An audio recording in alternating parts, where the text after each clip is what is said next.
What is going on, guys? Welcome to your, let's see, sixth, I think, HTML tutorial. And in this tutorial, I'm going to start talking to you guys about something called pseudo classes. Now, pseudo classes is something we got in CSS3, and it gives us more control over the styling of our website. So let me go ahead and add something. Again, I cleared everything out in my main CSS, so we're pretty much working with this main blank template. And I'm going to go ahead and add a div, and I'm going to give it an ID of mommy. Now, I'm going to be giving it this ID name because I want to represent how this is a parent of all the things inside it, because I can't remember in my XHTML tutorials if I talked to you guys about parents and children, but basically whenever you have a tag, anything inside that tag is the child. For example, this paragraph is a child of this div, and this div likewise is a parent of this paragraph. So that's kind of the structure. Everything inside something else is a child of it. And you can also say it like this. This paragraph is a grandchild of this body. So anyways, I'm going to be saying child and parent a lot, so I just didn't want you guys to get confused. I think I'll, mention that. So let's go ahead and add some pet, excuse me, I saw I messed up here. I'll go ahead and say Bucky is the child and mommy is the parent. So anyways, what would I say? I think I say tuna and bacon der. That sounds like something I would say. So I'll go ahead and throw that in there. And I'm going to add about about 5 children because that fits nicely in my screen recorder. So basically my setup is this. I have a div mommy, which is the parent of these 5 children. Now these 5 children all belong to the class of Bucky. So you're saying, okay, Bucky, why the heck would you do that? Well, I did that to demonstrate something called a pseudo class. Now, like I said, a pseudo class is basically a way that we can have more control over all of the elements, or in this case, all of their children.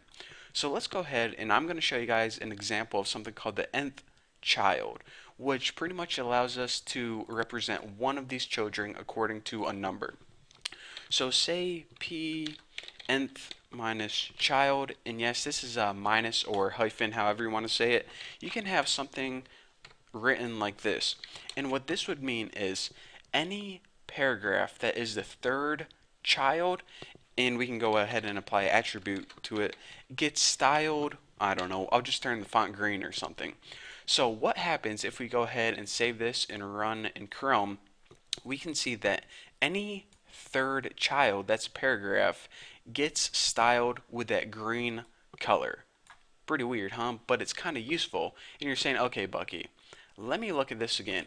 I understand that if you have a bunch of paragraphs that are children of another thing, in this case they're children of this div tag right here, then the third child would be green.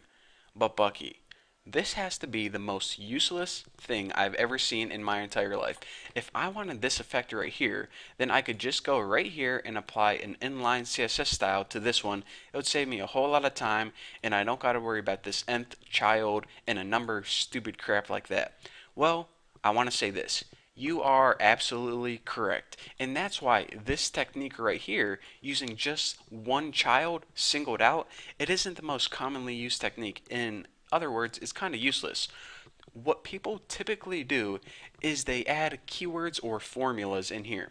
So you could write something like odd, and that is actually a keyword that CSS3 recognizes, and now whenever you refresh, every odd element, 1, 3, and 5, every odd child now gets styled that color.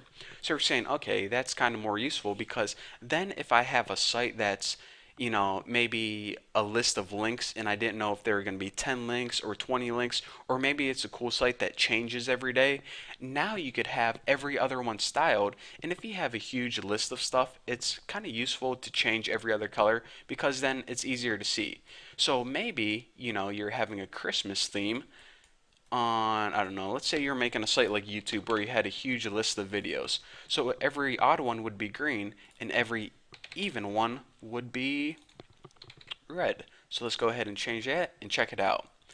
So every odd one is green, every even one is red. In Another way this comes in handy is if you have a huge table, like if you have an auction site like eBay or something, you could have every other row a different color, and it's going to make your items a whole lot easier to see. So not only with paragraphs, but you can also apply this to table rows, and it's going to make your life a whole lot easier.